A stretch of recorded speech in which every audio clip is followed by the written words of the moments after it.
6 orang dalam satu keluarga tewas dalam kebakaran 5 ruko di Aceh, Tamiang, Aceh.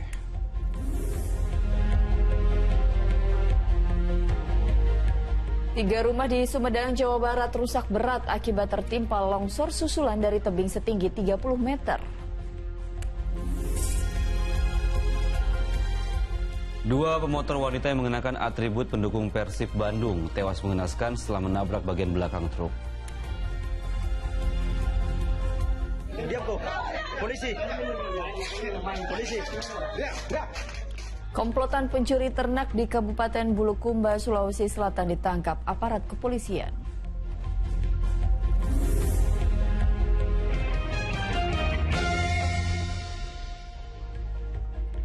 Halo, selamat pagi. Senang saya Dani Maulana. Dan saya Pratiwi Kusuma kembali menemani Anda dalam Fokus Pagi kali ini Senin 26 Mei 2025. Ya, TV dan pemirsa, kami hadir dengan rangkaian informasi dan peristiwa terbaru yang telah dihimpun tim redaksi kami hingga dini hari tadi. Dan inilah Fokus Pagi selengkapnya. Ya, pemirsa, kita buka informasi di pagi hari ini dari informasi kebakaran, di mana 6 orang dalam satu keluarga tewas dalam kebakaran 5 ruko di Aceh, Tamiang, Aceh. Para korban terdiri dari suami, istri, dan 4 orang anaknya. Ini terjebak di lantai 2 di salah satu ruko yang terbakar.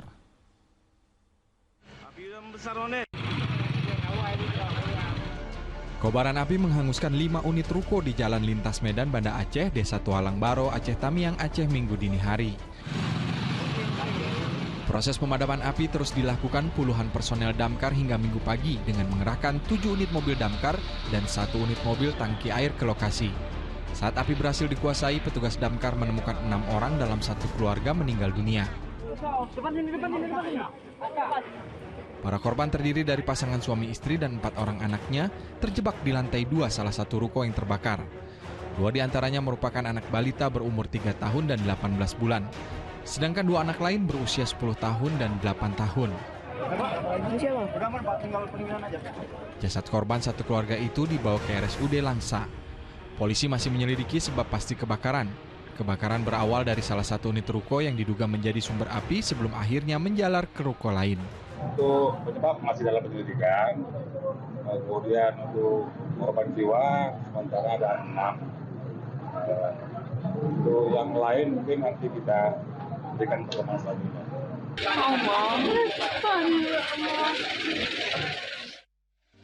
Dalam duka, ratusan warga menyambut kedatangan 6 jenazah satu keluarga tersebut di rumah duka di Desa Menasah Paya Minggu petang. Usai disemayamkan di rumah duka, ke-6 jasad kemudian dimakamkan di tempat pemakaman umum desa setempat. Ramadan melaporkan dari Aceh Tamiang, Aceh.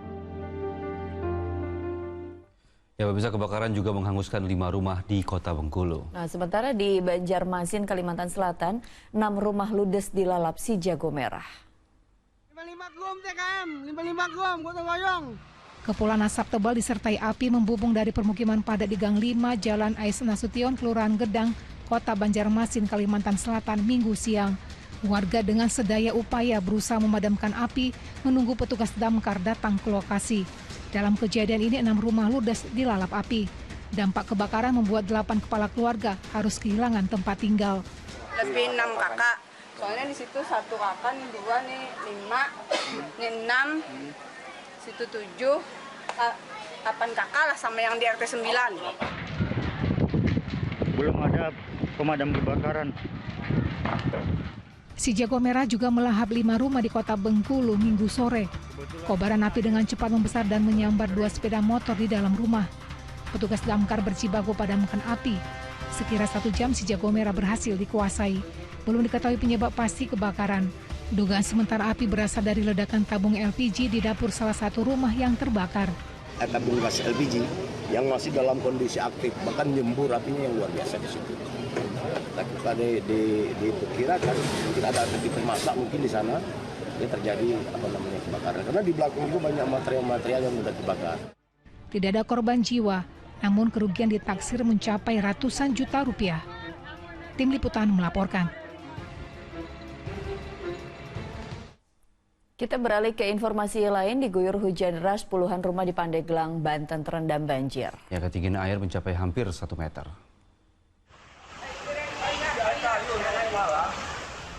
Permukiman di Kampung Cipetei, Cigelis, Pandeglang, Banten dilanda banjir. Ketinggian air di sejumlah titik bahkan sempat mencapai 80 cm. Akses jalan utama hingga 26 rumah digenangi air.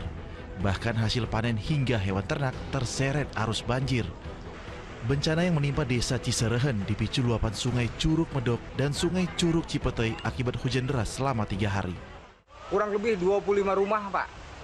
25 rumah terendam, ya. Ketinggian air sekitar 80 cm, Pak. Warga berharap pemerintah turun tangan mengatasi permasalahan banjir yang kian mengkhawatirkan saat musim penghujan. Ariel Maranos melaporkan dari Pandeglang, Banten. Ya, sementara itu pemirsa, akibat hujan deras, sejumlah tebing di kawasan wisata Lembang, Kabupaten Bandung Barat, Jawa Barat ini longsor. Ya, sementara itu di Sumedang, Jawa Barat, 3 rumah rusak berat akibat tertimpa longsor susulan dari tebing setinggi 30 meter. Warga desa Jemberwangi, Sumedang, Jawa Barat sontak kaget saat tebing dekat permukiman mereka kembali longsor. Akibat peristiwa itu 3 rumah warga alami rusak parah. Longsor susulan terjadi setelah kawasan itu terus diguyur hujan dengan intensitas tinggi. Tidak ada korban jiwa. Minggu pagi petugas gabungan berjibaku menyingkirkan material longsor. 1 unit alat berat juga dikerahkan guna mengangkut lumpur yang menimbun rumah. Sebelumnya tebing setinggi 30 meter dekat permukiman alami longsor pada 20 Mei lalu. Awalnya ada 3 rumah, karena memang kondisi lanjutan tadi malam, 1 rumah sudah dijebol karena air dan lumpur masuk ke dalam rumah. Jadi yang kena dampak sekarang ada 4 rumah. Antisipasi longsor susulan terulang, seluruh penghuni rumah diungsikan ke rumah kerabat atau ke tempat yang aman. Longsor susulan, Lebak Cihideng. Sementara di Kabupaten Bandung Barat, tebing setinggi 10 meter di sisi ruas Jalan Cihideng, kawasan wisata Lembang kembali longsor. Material longsor menutup setengah badan jalan. Akibatnya akses jalan dari Parompong menuju Lembang terganggu. Di tempat lain, longsoran tebing menutup ruas jalan Manako Cikahuripan hingga tidak bisa dilalui kendaraan. Petugas gabungan dan relawan berupaya menyingkirkan material longsor. Petugas kepolisian sempat melakukan buka tutup jalan dan mengalihkan sebagian kendaraan ke jalur alternatif. Cuaca ekstrem yang melanda kawasan Lembang diprediksi masih terjadi dalam beberapa hari ke depan. Tim Liputan melaporkan.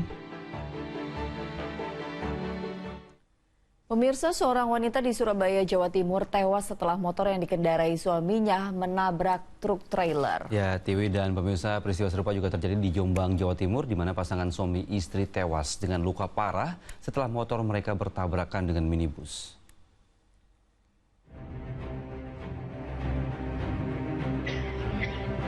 Petugas medis mengevakuasi jenazah pasangan suami istri korban kecelakaan lalu lintas di Jalan Raya Padar Kesamben, Kabupaten Jombang, Jawa Timur, Minggu sore. Kedua korban mengalami luka parah di kepala akibat terbentur aspal jalan. Sementara sepeda motor dan mobil yang terlibat kecelakaan rusak parah. Kecelakaan maut berawal ketika pasangan suami istri itu berkendara sepeda motor dari arah utara Perak menuju Kabupaten Malang. Setiba di lokasi kejadian yang jalurnya menyempit, korban mendahului mobil di depannya. Naas, dari arah berlawanan melaju sebuah minibus sehingga tabrakan tak terhindarkan. Kuatnya benturan membuat kedua korban terpental ke sisi jalan. Ada pengendara motor, suami istri berboncengan ya, melaju dari arah barat ke timur. Sampai di jembatan, dia hendak mendahului sebuah mobil di depannya, dari sisi kanan. Tapi dari arah berlawanan, ada mobil Kijang Innova, sehingga bertabrakan dengan mobil Kijang Innova. Kecelakaan maut lainnya yang melibatkan pasangan suami istri terjadi di Jalan Kalianak Barat 33 Surabaya, Jawa Timur Minggu siang. Sang istri yang berada di boncengan tewas di lokasi kejadian, sementara suaminya mengalami luka-luka. Insiden terjadi tatkala motor korban melaju dari arah timur ke barat dengan kecepatan tinggi. Diduga motor kehilangan kendali saat mengerem mendadak, lalu menabrak truk trailer yang tengah berbelok menuju garasinya. Roda 2 dari arah timur di jalan.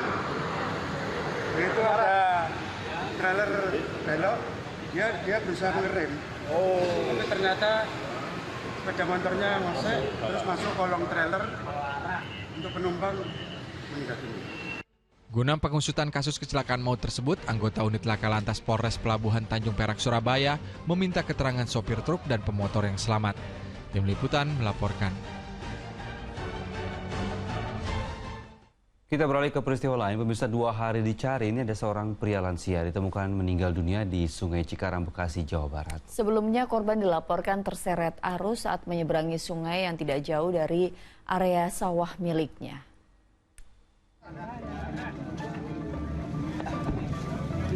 Tim SAR gabungan mengevakuasi jasad pria berusia 65 tahun dari aliran Sungai Cikarang, Bekasi, Jawa Barat.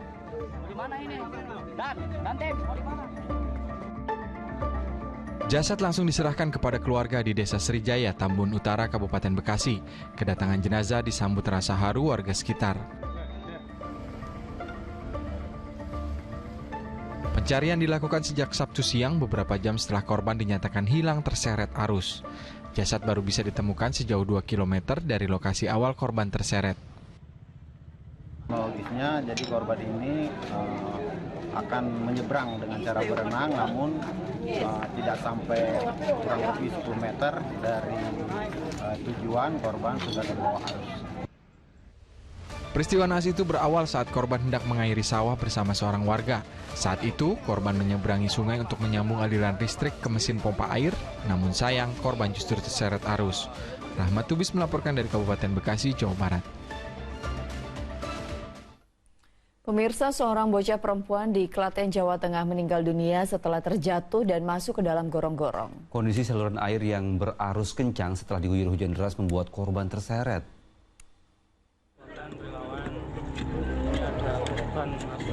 Warga di Desa Basin, Klaten, Jawa Tengah harus membongkar tembok gorong-gorong untuk mencari keberadaan bocah perempuan. Korban diduga jatuh terpeleset hingga masuk ke dalam saluran air ketika sedang bermain bersama teman-temannya. Saat kejadian, kondisi saluran air yang memiliki kedalaman sekitar 70 cm berarus deras akibat guyuran hujan. Derasnya arus membuat korban pun terseret. Warga yang berupaya menolong korban harus membongkar tembok gorong-gorong. Setelah dievakuasi, korban langsung dibawa ke Rumah Sakit Suraji Tirtonegoro, Klaten, tapi nyawanya tidak terselamatkan. Air tidak bisa diprediksi, ternyata bisa membawa anak tersebut sehingga mengalami meninggal dunia. Karena apa? Terseret arus air itu tadi kemudian masuk ke dalam gorong-gorong sehingga warga kesulitan untuk membantu melakukan suatu pertolongan. Pemirsa, seorang pria di Palembang, Sumatera Selatan tewas tersengat listrik. Ya, TV dan pemirsa, diduga korban tersengat alat setrum rakitan yang akan digunakan untuk menangkap belut dan ikan di sawah.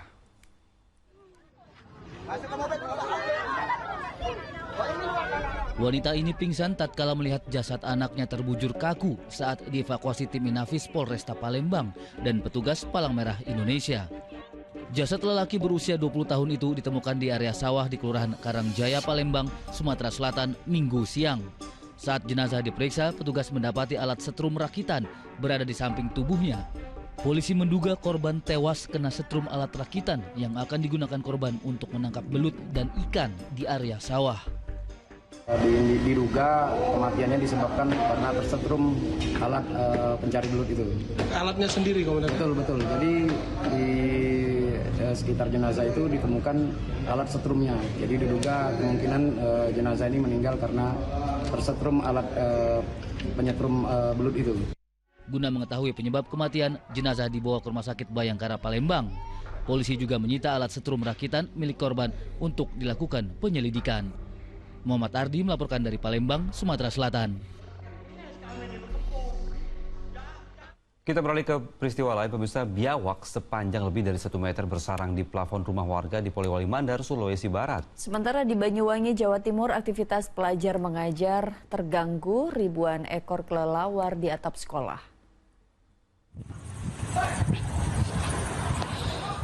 Ribuan ekor kelelawar berterbangan di sekitar atap gedung Sekolah Dasar Negeri 3 Geladak Rogo Jampi, Banyuwangi, Jawa Timur. Hewan mamalia itu sudah setahun bersarang di plafon sehingga mengganggu aktivitas belajar mengajar. Mulai dari aroma tak sedap hingga menyerang siswa-siswi. Petugas damkar menyemprotkan cairan insektisida ke seluruh penjuru atap agar koloni kelelawar tidak kembali. Jadi ini ada kelelawar Pak di ruang kelas kita, yaitu di SDN 3 Gledek, yang kurang lebih tinggal di sini beberapa bulan, ya hampir 1 tahun, yang mengakibatkan kegiatan pembelajaran siswa kita itu terganggu. Meski sudah ditindak, pihak sekolah diimbau menyemprotkan rutin cairan insektisida di atap ruang kelas. Di Polewali Mandar, Sulawesi Barat, petugas damkar mengevakuasi seekor biawak sepanjang 120 cm di plafon atap rumah warga. Reptil itu terus memberontak saat hendak diamankan.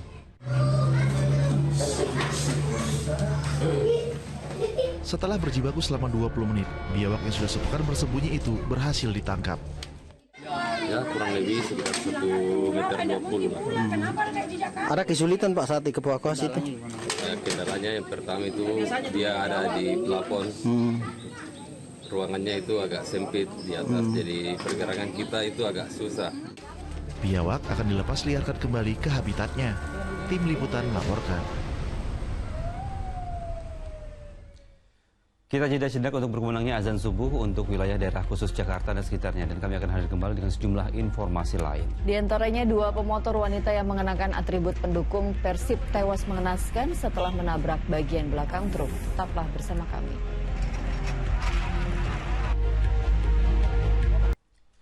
Ya pemirsa, selamat menjalankan ibadah salat subuh untuk Anda warga Jakarta dan sekitarnya. Kini kita lanjutkan informasi di Fokus Pagi. Ya pemirsa, ini ada 2 pemotor wanita yang mengenakan atribut pendukung Persib Bandung tewas mengenaskan. Korban mengalami luka parah di kepala setelah menabrak bagian belakang truk.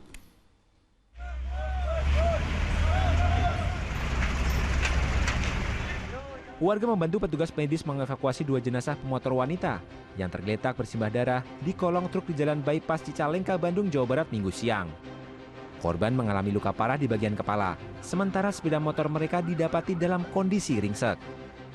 Kedua korban yang mengenakan atribut pendukung Persib Bandung menabrak truk yang parkir di bahu jalan. Saat kecelakaan terjadi, motor melaju dari arah Garut menuju Bandung. Diduga pengemudi tak menguasai kendali sehingga menabrak bagian belakang truk. Dia lagi konvoy. Terus truk lagi berhenti? Lagi parkir. Oh. Itu korban perempuan dua-duanya, Kang? Korban dua-duanya perempuan. Itu dari arah mana? Dari arah Garut menuju Bandung? Kecepatannya gimana? Memang lagi konvoy atau gimana? Dia lagi konvoy, lagi ngejar temannya, cuman dia melamun. Oh, lagi melamun? Dia lagi melamun. Jasad kedua wanita itu lalu dibawa ke RSUD Cicalengka guna dilakukan visum. Kasus kecelakaan maut itu ditangani Satlantas Polresta Bandung. Muhammad Abbas melaporkan dari Bandung, Jawa Barat. Tak kuat menanjak, truk muatan besi mundur lalu menghantam truk muatan batu bata di belakangnya. Ya, badan truk terguling hingga menimbulkan kemacetan.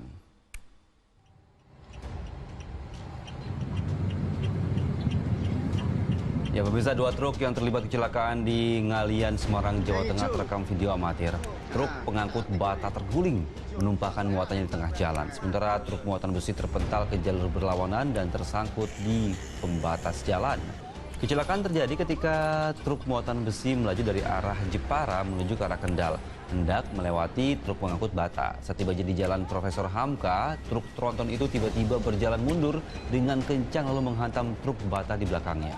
Insiden yang terjadi pada Minggu siang itu diduga akibat truk bermuatan besi mengalami masalah di bagian mesin sehingga tidak kuat menanjak. Tidak ada korban luka maupun korban jiwa, tapi arus lalu lintas dari kedua arah sempat mengalami kemacetan.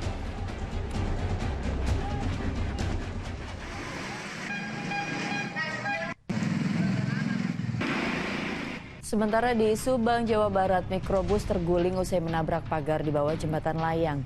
Petugas bergegas mengevakuasi kendaraan angkutan umum tersebut. Kecelakaan terjadi saat mobil yang dikemudikan pria 60 tahun melaju dari arah Cikampek menuju Pamanukan. Ketika hendak kembali berputar usai menurunkan penumpang, mikrobus oleng lalu menabrak pagar hingga terguling. Kuat dugaan sopir mengantuk saat mengemudi. Tidak ada korban jiwa dalam insiden kecelakaan. Sopir mikrobus dilarikan ke puskesmas karena mengalami luka ringan. Kasusnya ditangani unit Laka Lantas Polsek Pamanukan.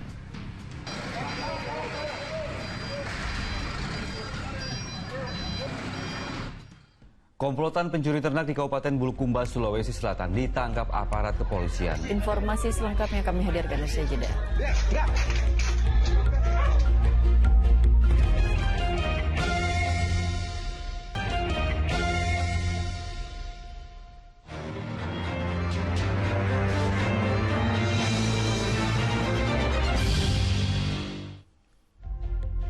Anda kembali di Fokus Pagi dan kini kita masuk ke segmen Fokus Kasus. Ya pemirsa, diduga hanya karena masalah rebutan bangku di kantin kampus, seorang mahasiswa di Makassar, Sulawesi Selatan dikeroyok oleh sekelompok mahasiswa lain.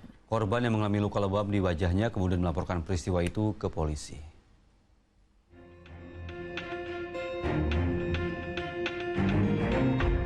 Kamera pengawas merekam insiden saat seorang mahasiswa yang tengah duduk di kantin salah satu perguruan tinggi swasta di Makassar, Sulawesi Selatan, tiba-tiba dikeroyok oleh sekelompok mahasiswa lain. Sebelum terjadi pengeroyokan, korban terlibat cekcok dengan seorang pria yang baru saja tiba di lokasi. Terduga pelaku yang langsung melayangkan pukulan sempat mendapat perlawanan dari korban. Namun kejadian berlanjut dengan aksi pengeroyokan yang dilakukan oleh rekan-rekan terduga pelaku. Akibat kejadian ini korban alami luka lebam di wajah. Korban yang memiliki bukti rekaman CCTV dan hasil visum juga telah melaporkan peristiwa penganiayaan tersebut ke polisi. Dari hasil penyelidikan sementara, penganiayaan itu diduga dipicu oleh perebutan bangku di kantin kampus. Terjadi kesalahpahaman di tempat kantin di kampus tersebut. Hanya memang setelah terjadi kesalahpahaman itu, dari pelaku melakukan penganiayaan dan pengeroyokan terhadap korban. Sehingga korban mengalami luka memar pada bagian mata. Kemudian sudah dilakukan visum, kemarin langsung dilakukan visum, kemudian selanjutnya diproses untuk proses penyidikan. Kasus pengeroyokan tersebut kini masih dalam penanganan unit Reskrim Polrestabes Makassar. Identitas ketiga pelaku telah dikantongi petugas dan saat ini masih dalam pengejaran. Muhammad Sardi melaporkan dari Makassar, Sulawesi Selatan. Diduga hendak tawuran, sekelompok pemuda di Probolinggo, Jawa Timur terjaring patroli polisi. Saat digeledah, petugas justru menemukan ratusan butir obat keras.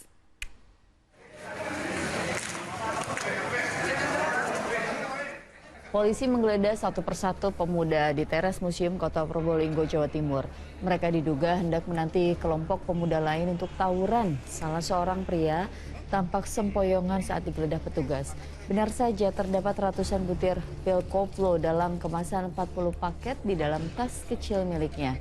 Lelaki 24 tahun itu bersama satu rekannya diamankan guna kepentingan penyelidikan. Sementara puluhan pemuda lain diminta menuntun motornya masing-masing menuju Mapolres Probolinggo. Guna mengantisipasi tawuran dan kejahatan, polisi kembali merutinkan patroli gabungan menyasar sejumlah titik yang dianggap rawan. Mendapat informasi dari warga bahwa di museum kota terdapat sekumpulan pemuda. Jadi kami melaksanakan penyisiran di museum, menemukan salah satu warga atau pemuda membawa pil koplo sekitar 50 klip. Pemirsa, tim Polda menangkap dua pria terduga pembacok jaksa dan staf Kejaksaan Negeri Deli Serdang. Ya, dua terduga pelaku ditangkap di dua tempat berbeda. Motif pembacokan masih diselidiki.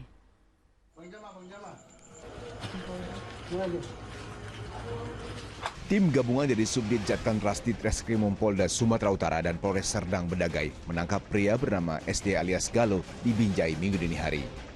Pria yang diduga berperan sebagai eksekutor pembacokan jaksa dan stafnya tak berkutik saat diamankan aparat kepolisian. Sementara itu, terduga otak penyerangan berinisial AP alias Kepot sudah diringkus di Medan, Sumatera Utara Sabtu malam. Dari hasil penyelidikan, pria berusia 43 tahun merupakan anggota Ormas Kepemudaan.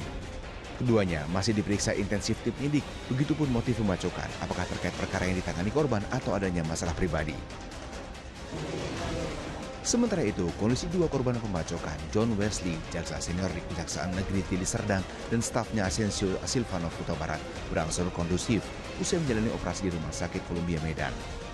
Tangan keduanya terluka serius akibat dibacok dua pria di perkebunan sawit Desa Perbahingan, Kecamatan Kotari, Serdang Bedagai, Sumatera Utara pada Sabtu siang. Tim Liputan melaporkan.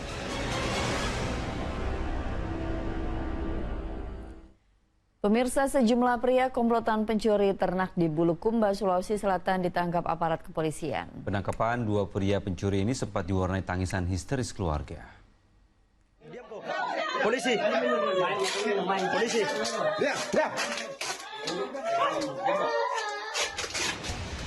Penangkapan dua pria buronan pencuri ternak di Kecamatan Kindang, Bulukumba, Sulawesi Selatan Minggu dini hari diwarnai tangisan keluarga. Belakang tangan, kasih belakangnya. Polisi pun harus bertindak cepat karena tangisan keluarga beresiko menyulitkan penangkapan. Sementara itu, 3 pelaku lain dari kelompok yang sama juga diringkus di lokasi berbeda. Dalam gelar perkara di Mapolres Bulukumba Minggu sore, 5 tersangka spesialis pencurian hewan ternak dirilis. 2 orang diantaranya baru 3 bulan keluar dari lapas Bulukumba. Terungkap komplotan ini mencuri 3 ekor kuda dan seekor sapi milik warga. Modusnya dengan mengambil ternak dari Kabupaten Bulukumba dan membawa ke kabupaten lain untuk dijual. Dan ini marak terjadi sehingga kami rasa perlu prioritas dalam penanganannya. Kita ketahui bersama sebentar lagi akan hari Lebaran Idul Adha, kebutuhan hewan kurban semakin meningkat seperti sapi dan kambing. Para tersangka dijerat pasal pencurian dengan pemberatan dan terancam pidana hingga 7 tahun penjara.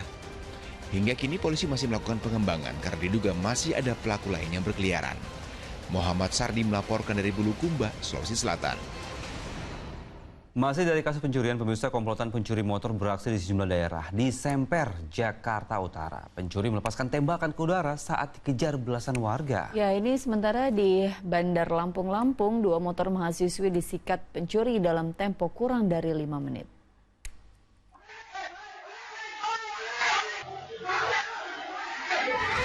Pria yang akan mencuri motor di sebuah kantor Jalan Sungai Kampar 1, Semper, Jakarta Utara langsung kabur saat terpergok warga Jumat siang. Teriakan karyawan kantor tersebut mengundang banyak orang melakukan pengejaran. Namun pria itu gagal diringkus lantaran temannya yang menunggu melepaskan tembakan ke udara sehingga warga tidak berani menangkapnya. Kan kemarin sempat ketabrak sama gerobak, ya kan? Sempat jatuh malingnya. Pas kita mau tangkap itu ternyata dia ngeluarin senjatanya gitu, kayak senjata rakitan gitu, Bang. Pencurian motor juga terjadi di tempat indekos mahasiswa Kelurahan Korpri Jaya, Bandar Lampung, Minggu pagi. Komplotan pencuri datang ke lokasi dengan mengendarai 2 motor. 2 orang lalu masuk garasi dan dalam tempo kurang dari 5 menit mereka mengambil 2 motor milik penghuni indekos. Dengan berbekal rekaman CCTV untuk mengidentifikasi pelaku, korban melaporkan pencurian motor ke polisi. Tim Liputan melaporkan. 2 wanita diduga berkomplot mencuri di toko emas kawasan Pasar Bantar Gebang, Bekasi, Jawa Barat. Pencurian perhiasan emas ini terekam kamera pengawas. Terekam dalam rekaman CCTV memperlihatkan 2 wanita melihat perhiasan di etalase toko emas di Pasar Bantar Gebang, Bekasi, Jawa Barat. Tanpa disadari pemilik toko, salah satu pelaku mengambil 1 gelang emas dan menggunakannya. Mereka lantas memutuskan tidak menjadi pembeli serta meninggalkan toko emas, berdalih ingin melihat-lihat perhiasan di toko lain. Akibat insiden, pemilik toko merugi puluhan juta rupiah dan telah melaporkan kasusnya ke Polsek Bantar Gebang.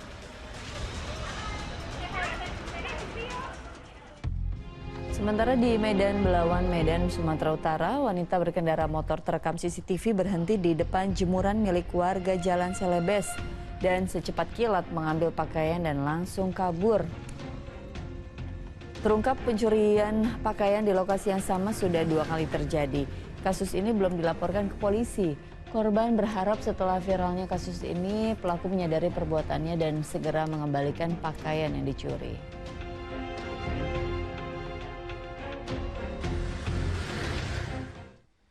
Di kasus lain, pemirsa, mengedarkan sabu-sabu, 2 pria di Kabupaten Sijunjung, Sumatera Barat ditangkap. Dari tangan keduanya, polisi mendapati beberapa paket sabu-sabu siap edar.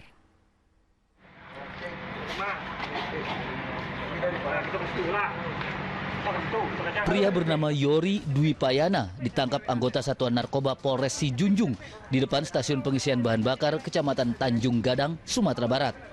Dari tangan tersangka, polisi mendapati 1 paket sabu-sabu siap edar.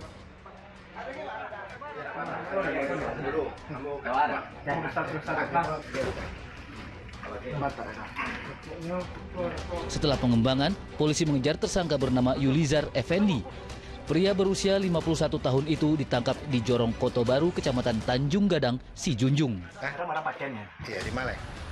Di rumah tersangka, polisi menemukan 6 paket sabu-sabu seberat 2,84 gram, timbangan, dan alat hisap.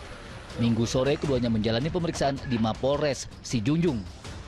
Ini berhasil mengamankan salah seorang pelaku penyalahgunaan narkoba dengan inisial YD yang bertempat di SPBU di Kecamatan Tanjung Gadang.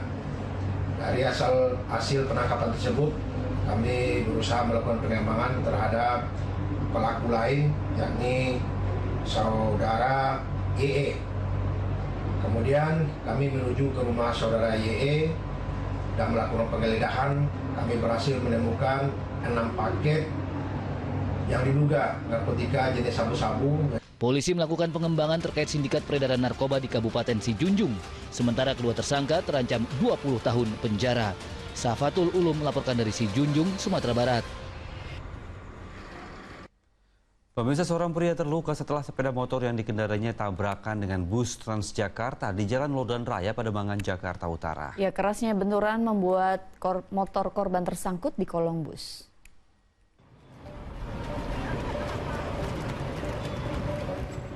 Kecelakaan yang melibatkan bus Transjakarta dengan motor terjadi di Jalan Lodan Raya, Pademangan, Jakarta Utara, Minggu sore.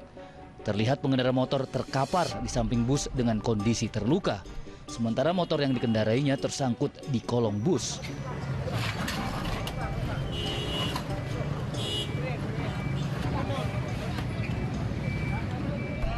Pengendara motor lain yang melintasi lokasi kejadian menarik keluar motor tersebut. Sedangkan korban terluka dilarikan ke rumah sakit oleh anggota unit lantas wilayah Pademangan ke Rumah Sakit Umum Daerah Pademangan.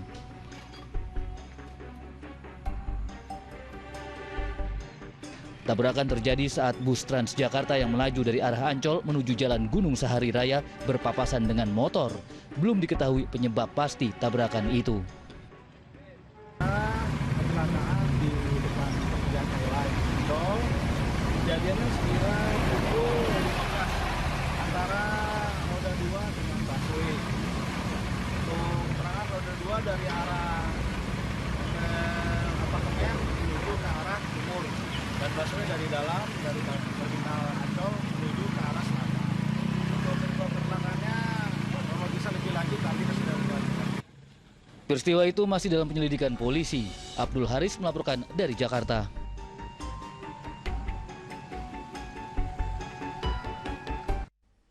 Pemirsa, 1 dari 2 pekerja uji coba kapal yang tenggelam di Sungai Cikarang, Bekasi, Jawa Barat ditemukan. Korban dievakuasi dalam kondisi meninggal dunia. Tim SAR menemukan 1 dari 2 korban kecelakaan kapal rigid inflatable boat di Sungai Cikarang, Desa Buni Bakti, Bekasi, Jawa Barat. Jenazah pria berusia 22 tahun itu berada di 7 km dari lokasi awal tenggelam. Jasad yang ditemukan pada Minggu siang dibawa ke Rumah Sakit Polri Kramat Jati, Jakarta Timur untuk diautopsi. Sementara 1 korban lain masih dalam proses pencarian. Tim SAR memperluas area untuk pencarian lelaki 49 tahun itu hingga radius 12 km. Peristiwa kecelakaan uji coba kapal rigid inflatable boat atau RIB jadi pada Jumat 23 Mei 2025. 2 pekerja diduga terpental ketika kapal sedang melakukan manuver.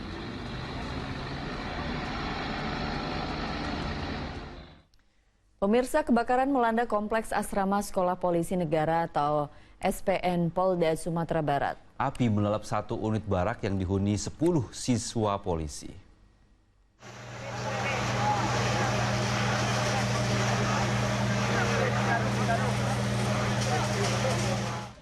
Kobaran api membara di Asrama Sekolah Polisi Negara atau SPN Polda Sumatera Barat, Padang Basi, Lubuk Hilangan, Padang, Sumatera Barat, Minggu malam.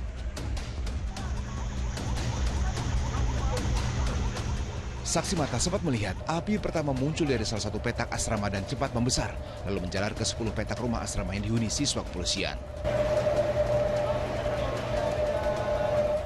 Petugas dibantu 7 unit truk pemadam kebakaran berjibaku memadamkan si jago merah. Dalam tempo 1 jam, kebakaran bisa diatasi. Proses pemadaman ada sekitar lebih kurang 1 jam. Ada kendala dalam pemadaman, Pak?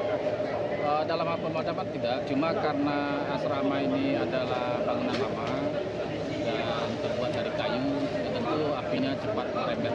Jadi ada satu blok yang terbakar. Untuk sementara, para korban dievakuasi ke asrama yang kosong. Penyebab pasti kebakaran masih diselidiki.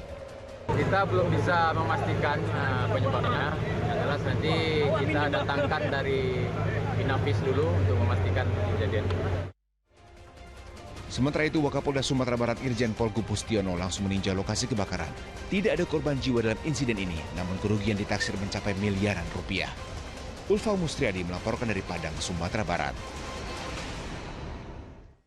Sebanyak 2.367 jemaah calon haji Indonesia bergerak meninggalkan Madinah menuju Mekah. Fokus Pagi segera kembali.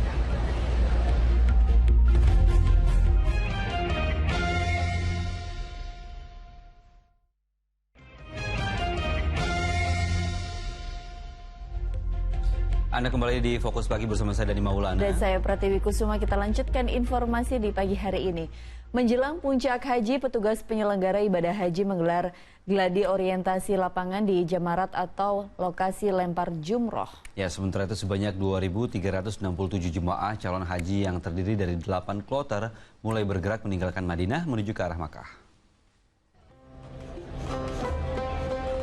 Seluruh jemaah calon haji gelombang terakhir asal Indonesia pada minggu waktu setempat mulai bergerak meninggalkan Madinah menuju Mekah. Pada pemberangkatan ini terdapat sebanyak 2.367 jemaah yang terdiri dari 8 kloter. Sementara itu untuk jemaah calon haji yang masih dalam kondisi sakit juga akan mulai bergerak ke Mekah dengan menggunakan ambulans. Ada 35 jemaah calon haji Indonesia yang dirawat di rumah sakit di Madinah dan 4 lainnya berada di klinik kesehatan haji Indonesia. Sementara itu menjelang puncak haji, petugas penyelenggara ibadah haji menggelar gladi orientasi lapangan di Jamarat atau lokasi lempar jumroh. Ada sejumlah pos dibentuk di Jamarat untuk melayani jemaah calon haji. Nantinya akan ada 5 pos mobile crisis rescue di jalur yang akan dilewati jemaah calon haji saat lempar jumroh. Selain itu 7 pos pantau lainnya juga akan dibentuk bagi jemaah yang akan melalui skema tanazul. Kemungkinan yang terjadi yaitu terlepasnya jamaah dari rombongan. Dan ini yang perlu diantisipasi. Oleh karena itu rekan-rekan sebelum nanti bertugas harus mengetahui sektor 5 wilayahnya sebelah mana, kemudian juga sektor 1 sebelah mana, dan juga nanti jalurnya mana-mana saja, itu juga perlu diketahui dari sekarang. Nanti bisa berkoordinasi dengan Pak Jarkasi dan Pak Iman ya untuk berkolaborasi MCR dengan pos rute pantau Tanazul. Rencananya jemaah calon haji asal Indonesia mulai bergerak menuju ke Arafah pada tanggal 8 Zulhijjah atau sehari sebelum pelaksanaan ibadah wukuf. Nabil Abiasa melaporkan dari Makkah, Arab Saudi. Pemirsa, pembagian kartu nusuk sebagai identitas jemaah calon haji Indonesia terus dipercepat. Sebanyak 97% jemaah calon haji sudah memiliki kartu nusuk.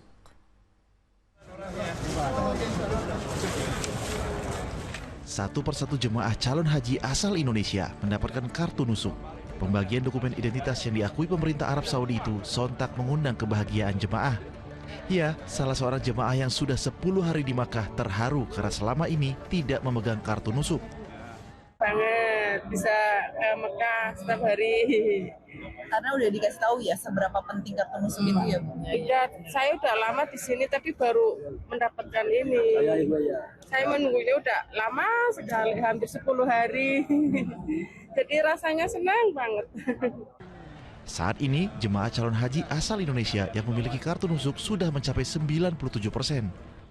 Sejak kemarin sebetulnya kartu nusuk maksudnya sebagai pasportnya jamaah untuk masuk Arafah itu semakin hari semakin kecil yang belum terdistribusi. Dan kemarin pun sudah di bawah 10% yang belum, artinya ada yang 92%, ada yang 95, 94%. Bagi jemaah yang belum memiliki kartu nusuk, untuk segera melaporkan kepada pimpinan rombongannya agar bisa mendorong syarikah menerbitkan kartu nusuk. Nabil Abiasa melaporkan dari Makkah, Arab Saudi. Sebagian besar jemaah calon haji sudah berada di Mekah jelang puncak ibadah haji nanti. Nah, di sela-sela beribadah, jemaah calon haji juga bisa berziarah ke makam keluarga Rasulullah. Kami ajak Anda ikut berziarah ke makam keluarga Nabi Muhammad yang bernama Ma'lah. Inilah pemakaman Ma'lah yang berlokasi di sebelah utara Masjidil Haram. Di sela-sela waktu beribadah sembari menunggu wukuf di Arafah, jemaah calon haji Indonesia dan berbagai negara kerap menyempatkan diri berziarah di pemakaman Ma'lah. Ya, saat pertama kali saya datang ke sini ada satu hal yang begitu berbeda ketika saya temui dibandingkan dengan makam-makam yang berada di Indonesia. Karena di sini makam tidak ada nisannya, tapi hanya sebuah batu saja yang menjadi petanda. Nisan batu seperti ini lumrah di tanah Arab. Tujuannya untuk menunjukkan kesederhanaan dan menghindari pengkultusan makam. Pemakaman Ma'la adalah salah satu tempat bersejarah di Mekah. Di sini dimakamkan sosok penting dalam kehidupan baginda Rasulullah Nabi Muhammad SAW, yaitu sang istri Siti Khadijah radhiyallahu anhu, termasuk kakek, paman hingga anak pertama Nabi, Qasim bin Muhammad. Makam keluarga Nabi berada di lokasi khusus dan diberi pagar pembatas sehingga jemaah yang ingin berziarah hanya bisa melihat makam di balik teralis. Ada pula ulama besar Indonesia yang dimakamkan di sini. Salah satunya Kiai Haji Maimun Zubair atau Mbah Mun. Beliau wafat saat menunaikan ibadah haji tahun 2019. Di sini kita bisa mengenang kembali perjuangan ulama dan orang-orang terdekat Rasulullah dalam menyebarkan Islam. Bagaimana hukum ziarah kubur? Tentu zaman dahulu Rasulullah Shallallahu Alaihi Wasallam sudah menegaskan, "Kuntun haitukum an ziyaratil kubur, ala fazuruha." Kata Nabi, dahulu saya melarang orang untuk berziarah kubur, tapi kali ini berziarahlah. Karena itu ziarah kubur hukumnya menjadi mubah, menjadi dibolehkan. Ziarah kubur bukan aktivitas bid'ah, karena Nabi sendiri yang seringkali meneladankan ziarah kubur. Bahkan Nabi sebelum wafat sempat berkunjung ke kuburan Baqi. Di Madinah ada tempat kuburan, yaitu dikuburkannya para sahabat Nabi, umat Islam dikuburkan di Baqi. Itu bersebelahan dengan kuburan baginda Rasulullah SAW. Pemakaman Ma'la juga cukup unik, karena setiap 4 tahun makam digali dan jasadnya dipindahkan. Tetapi jika jenazahnya masih utuh, akan kembali dikubur di sini. Nabil Abiyasha melaporkan dari Mekah, Arab Saudi. Di Indonesia, pemirsa, menjelang Idul Adha, peternak sapi jumbo menjadi incaran Presiden Prabowo. Ya, di Lombok Barat, Nusa Tenggara Barat, seekor sapi berbobot 8,5 kuintal dibeli Presiden. Bahkan 3 ekor sapi jumbo di Binjai, Sumatera Utara turut diborong.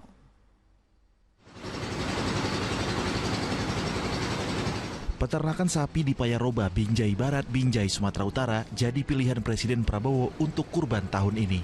Sebanyak 3 ekor sapi berukuran jumbo sudah dibeli Presiden. Bobot sapi berjenis pegon, limosin, dan simental mencapai lebih dari 800 kg. Soal harga bervariasi, ada yang 83 juta rupiah sampai 90 juta rupiah. Berhubung tahun saat ini, tahun 2025 ini berbeda dengan tahun semalam. Tahun 2025 ini sepertinya ketetapan Presiden untuk sapi kurban agak beda, menambah populasinya. Yang tahun 2024 kemarin itu 1 provinsi 1 ekor, di tahun 2025 ini bisa mengajukan 1 kabupaten kota bisa mengusulkan 1 ekor. 3 ekor sapi milik Presiden akan dikurbankan dan dibagi ke masyarakat Binjai dan sekitarnya. Peternakan sapi di Gerung Selatan, Lombok Barat, Nusa Tenggara Barat turut kebagian rezeki. Ya, 1 ekor sapi jenis simental dengan bobot 8,55 kuintal jadi hewan kurban Presiden Prabowo pada Idul Adha nanti. Hewan kurban berusia 3 tahun itu dibeli seharga 103 juta rupiah. Peternak merawat sapi milik Presiden itu dengan istimewa, mulai dari pakan sampai pemeriksaan kesehatan rutin. Saya pelihara sudah 1 tahun 7 bulan. Itu dari beratan 250 kg. Sekarang sudah berat 855. Sapi bernama Mokacino akan dikurbankan bersama 10 sapi lainnya di 10 kota dan kabupaten di Nusa Tenggara Barat. Tim Liputan melaporkan. Pemirsa, Pesta Raya Indosiar kembali hadir menghibur masyarakat. Nah, kali ini Kota Lamongan di Jawa Timur menjadi kota pertama yang disambangi bertepatan dengan perayaan Hari Jadi Lamongan ke-456.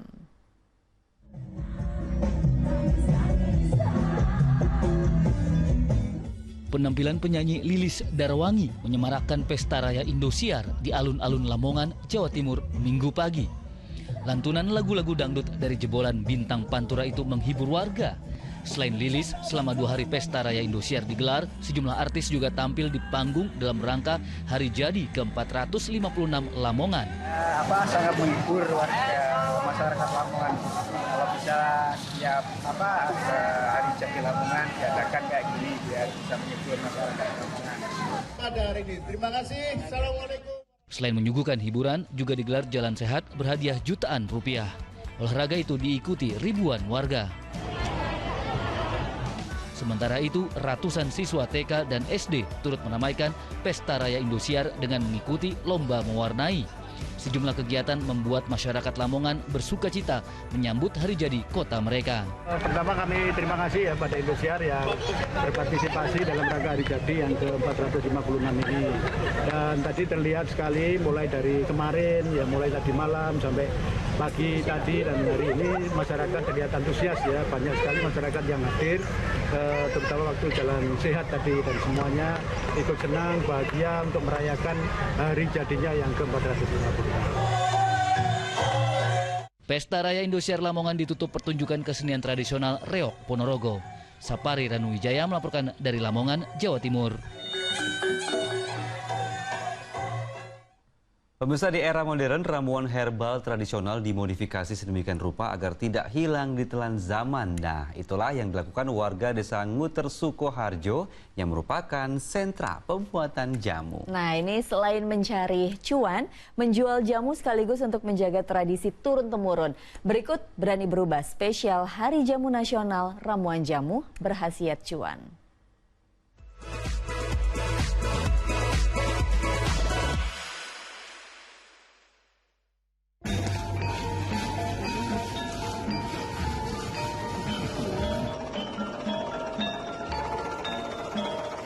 Alasannya ya karena udah kita tekuni sudah lama sih Mas, jadi kitanya ya karena mempertahankan tradisi itu aja.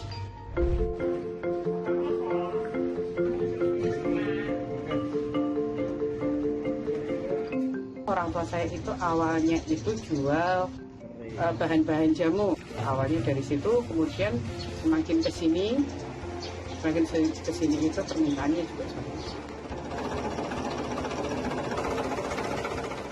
Dulu awalnya itu serbuk pahit ya, sekarang kan orang pahit pada nggak mau, kita gampangkan dengan kapsul, itu kan lebih mudah untuk anak-anak. Jenis jamu kita ada bubuk, itu yang pertama, kemudian sirup yang langsung diminum itu, kemudian gel, ada kapsul, ada yang cairan yang untuk cair tetes seperti itu juga. Kita ada untuk kesehatan wanita, untuk anak-anak kita juga ada. Jadi jelas dia meningkatkan daya tahan tubuh.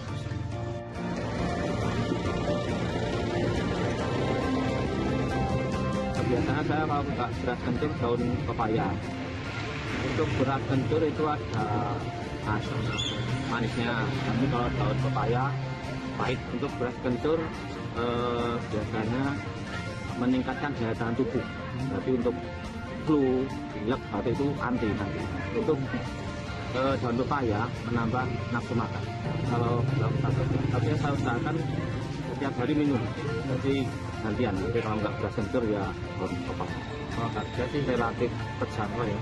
Tapi satu gelas itu cuma 4.000.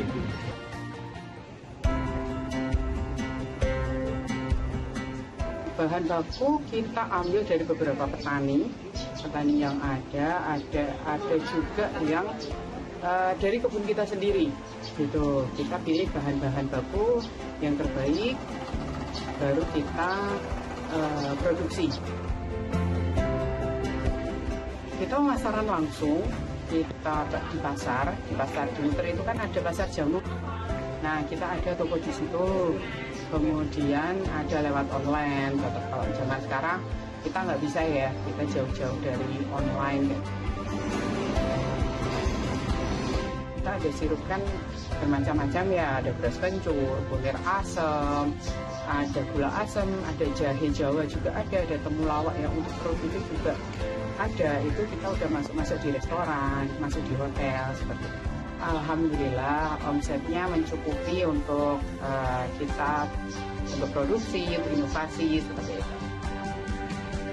Di kami ke depan terus maju, kita terus inovasi, terus berkembang seperti itu sesuai dengan tuntutan zaman.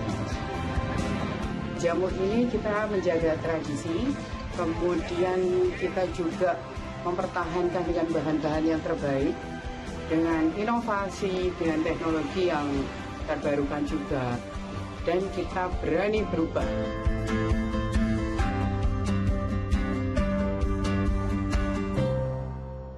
Kota Bandung membiru saat masyarakat tumpah ruah merayakan pawai Persib juara. Fokus Pagi segera kembali.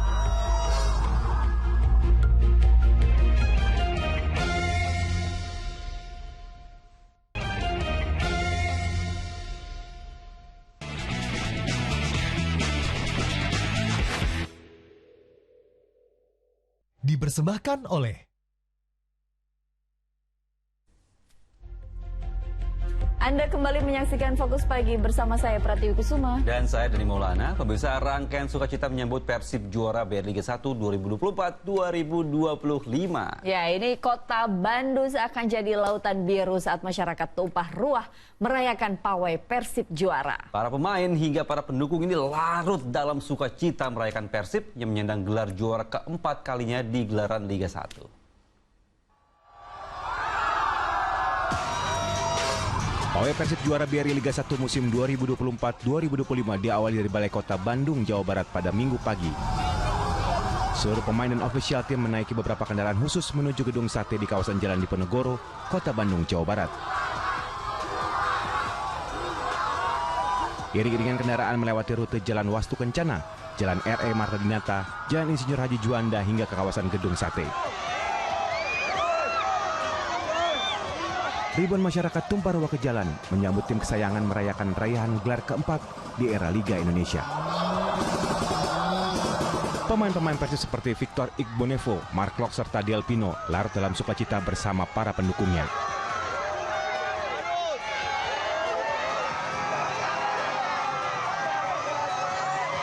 Pada momen tersebut, pemain belakang Victor Igbonevo turun dari kendaraan pawai untuk merayakan juara bersama masyarakat Jawa Barat. Ia bahkan menaiki sepeda motor polisi untuk melanjutkan perjalanan pawai juara.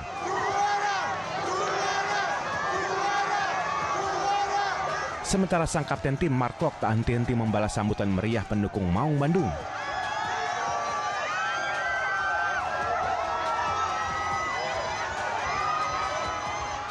Mark Klok, gimana perasaan Anda disambut ribuan supporter Persib Bandung? Gila, saya cinta Boboto.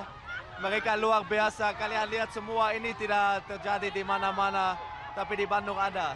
Oke. Ini juara 2 kali berturut-turut, luar biasa. Anda sebagai kapten tim, bagaimana perasaannya? Tidak ada kata-kata, cuma saya bangga sekali bisa kapten tim ini, bisa juara back to back. Tunggu, ada lagi.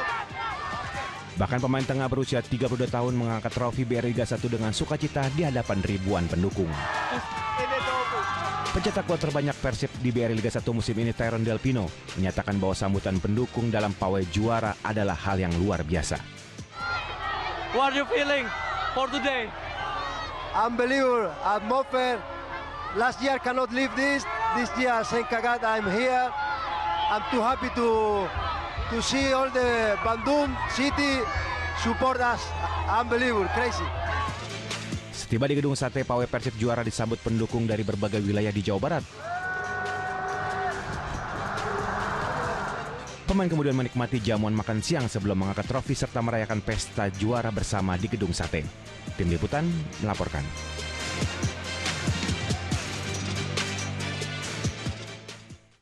Ya, ribuan bobotoh alias supporter Persib Bandung antusias berpesta dan merayakan kemenangan bersama skuad Maung Bandung. Ya, sejak Minggu pagi mereka mengikuti konvoi dari Balai Kota dan berkumpul di gedung sate. Ratusan ribu bobotoh alias supporter Persib Bandung memenuhi halaman gedung sate di Jalan Diponegoro, Bandung, Jawa Barat. Kantor Gubernur Jawa Barat menjadi titik akhir arak-arakan pawai Persib juara yang diramaikan bobotoh, pemain dan pelatih Maung Bandung sejak Minggu pagi. Sebelum berkumpul di gedung sate, konvoi dimulai dari halaman Balai Kota di Jalan Wastu Kencana. Di sana para pemain dan pelatih diarak sambil menyapa para bobotoh dan memamerkan trofi BRI Liga 1. Kita akan tanya-tanya langsung dengan masyarakat yang sini, khususnya yang membawa piala di sini. Nah, di sini nih, Bapak. Ya, Bapak dari mana nih kalau boleh tahu dari mana nih? Dari Pasteur. Oke. Pak, gimana perasaannya akhirnya Persib Bandung bisa back to back juara? Senang, bangga. Ya, bangga. Ini udah dari jam berapa di sini nih, Pak? Jam 7. Ya, sama siapa aja nih, Pak? Keluarga.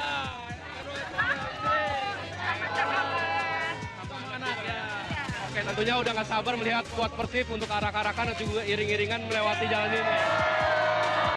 Pawai bersejarah ini tentunya tidak ingin dilewatkan oleh supporter setia Maung Bandung. Mereka bahkan sudah menyiapkan waktu sejak jauh hari. Saya mau dari rumah itu jam 6 kurang lah. Dari Cimahi ini saya. Dari Cimahi? Cimahi saya. Memang sengaja ikut mau konvoy? Sengaja. Udah dijadwalkan jauh-jauh hari. Ikut memeriahkan kemenangan Persib dong. Sama siapa, Kang?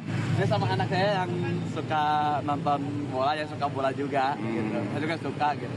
Apalagi ini kan udah 2 kali menang gitu. Jadi kalau menurut saya mah wajib lah dirayakan gitu. Konvoy mah kayak udah wajib aja gitu. Berarti mau ngikutin dari Balai Kota sampai Gedung Sate, Kang? Insya Allah. Dari awal sampai akhir saya ikut. Bukan hanya bobotoh, Gubernur Jawa Barat Deddy Mulyadi turut larut dalam kegembiraan. Ia berdiri di atas mobil sembari mengibarkan bendera Persib Bandung. Para bobotoh, Viking, dan berbagai kelompok lainnya yang sangat mencintai Persib. Kemenangan yang hari ini juara yang keempat kali adalah sesuatu yang bukan lahir ujug-ujug, tetapi lahir dari pengelolaan manajerial yang sangat baik, kemudian dukungan publik yang sangat luas, sehingga keberadaan Persib memberikan sumbangsi tersendiri bagi persepak bola Indonesia. Hari ini boleh mengekspresikan kegembiraan, tapi jangan nyampah.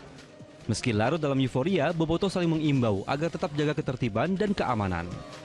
Coba kasih imbauan, kita kan bobotoh, supporter yang luar biasa, supporter yang aman, damai. Coba imbau dulu ke bobotoh, coba.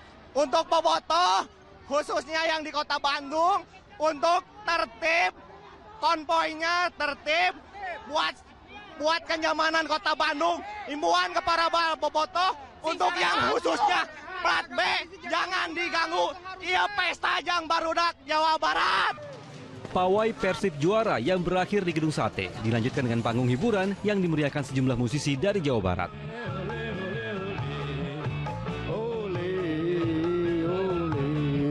Tim Liputan melaporkan. Nah, pemirsa, guna memberikan ruang untuk ribuan bobotoh yang ingin merayakan euforia Persib juara, pemerintah Kota Bandung menyediakan panggung hiburan yang digelar di lapangan Tegalega. Nah, ini mereka yang hadir terhibur dengan penampilan dari berbagai artis lokal hingga nasional.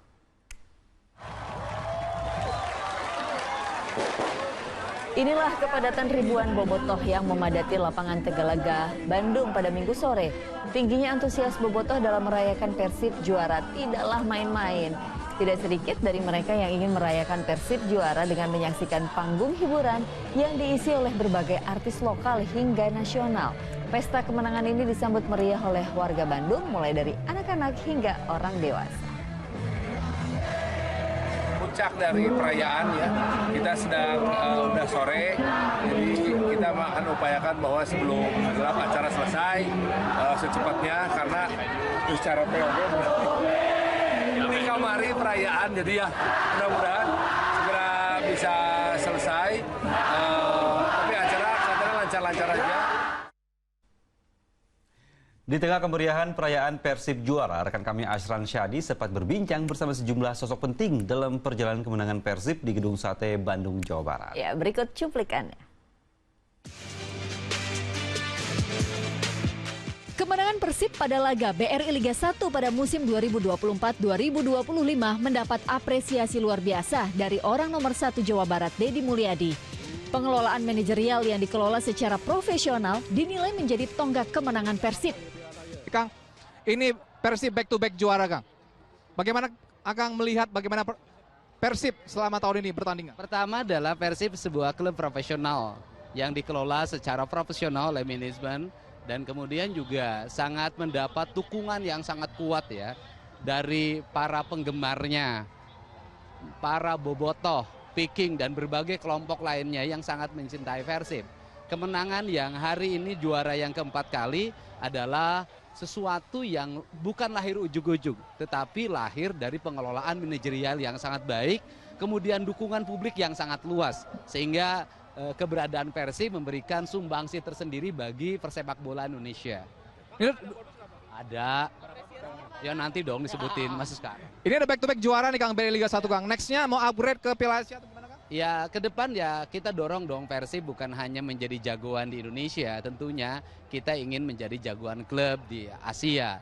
Dan saya yakin Persib punya kemampuan untuk itu. Kang, imbauan untuk warga Bandung gimana Kang hari ini Kang? Ya hari ini boleh mengekspresikan kegembiraan tapi jangan nyampah. Jangan nyampah ya Kang ya. Asik. Terima kasih Kang Deddy. Atau nuhun misalnya itu diwawancara saya dengan Kang Deddy Mulyadi pemirsa.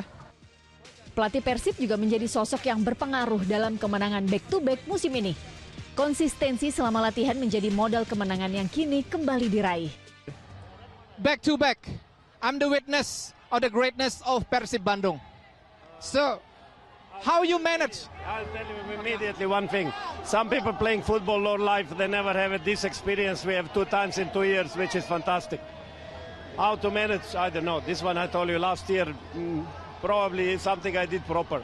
Like father to kids, sometimes nice, sometimes slap, but at the end it's working. We already have 2-time champions. What's next for the upgrade? Are you going to go into Asian? Look, it's difficult to talk. We will need to change lots of players, and this year we were in the group stage. This is normal because 10 years Persib was not in Asian competition, but I hope that next year we'll try at least to go through the group stage. All Boboto right now is being happy with the greatness of Persib being back-to-back. Do you have anything to say to Boboto today? Look, it will be. I hope that first celebration was good. I hope there is nobody injured. Next year they need to be patient. It will be much more difficult. Every year is much more difficult to defend than to win the first time. So I hope that we will be again good. Okay, thank you so much, Bojan. Nah pemirsa, kalau misalnya tadi saya mau artikan pemirsa, artinya adalah Persib Bandung ini sangat luar biasa bisa menjadi juara back-to-back, dan dia mengatakan dia ini konsisten memberikan begitu banyak hal begitu ya, sehingga bisa membuat Persib konsisten dalam berlatih, konsisten juga dalam membuat strategi untuk menang begitu pemirsa. Di balik gelar juara Persib, ada sosok pelatih yang bakal meninggalkan Maung Bandung. Luisinho Passos yang selama 5 tahun membersamai latihan kiper pemain Persib mengakhiri masa kepelatihannya dengan buah manis. Two-time champions no is, but Boboto and Persib Bandung, I give you congratulations. Okay, just back-to-back champion. What do you think about Persib playing for this year? I know, I tell you before, it's no easy, but we play very well, consistent, came back-to-back. Okay, next, Asian champion? Of course, I try for this. Okay, thank you brother. Thank you. Puncak perayaan momen kemenangan Persib ditandai dengan pengangkatan trofi kemenangan dari puncak lantai Gedung Sate. Tim Liputan melaporkan dari Bandung, Jawa Barat.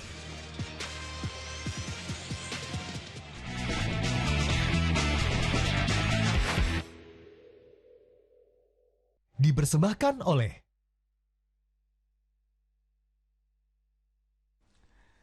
Ya, pemirsa, informasi tadi menutup jumpa kita di Fokus Pagi hari ini, dan setelah Fokus Pagi jangan lewatkan untuk menyaksikan program Magic 5. Mewakili tim redaksi dan kerabat kerja yang bertugas, saya Pratiwi Kusuma. Dan saya Dani Maulana pamit undur diri. Selamat pagi, selamat beraktivitas, jaga kesehatan selalu, dan sampai jumpa.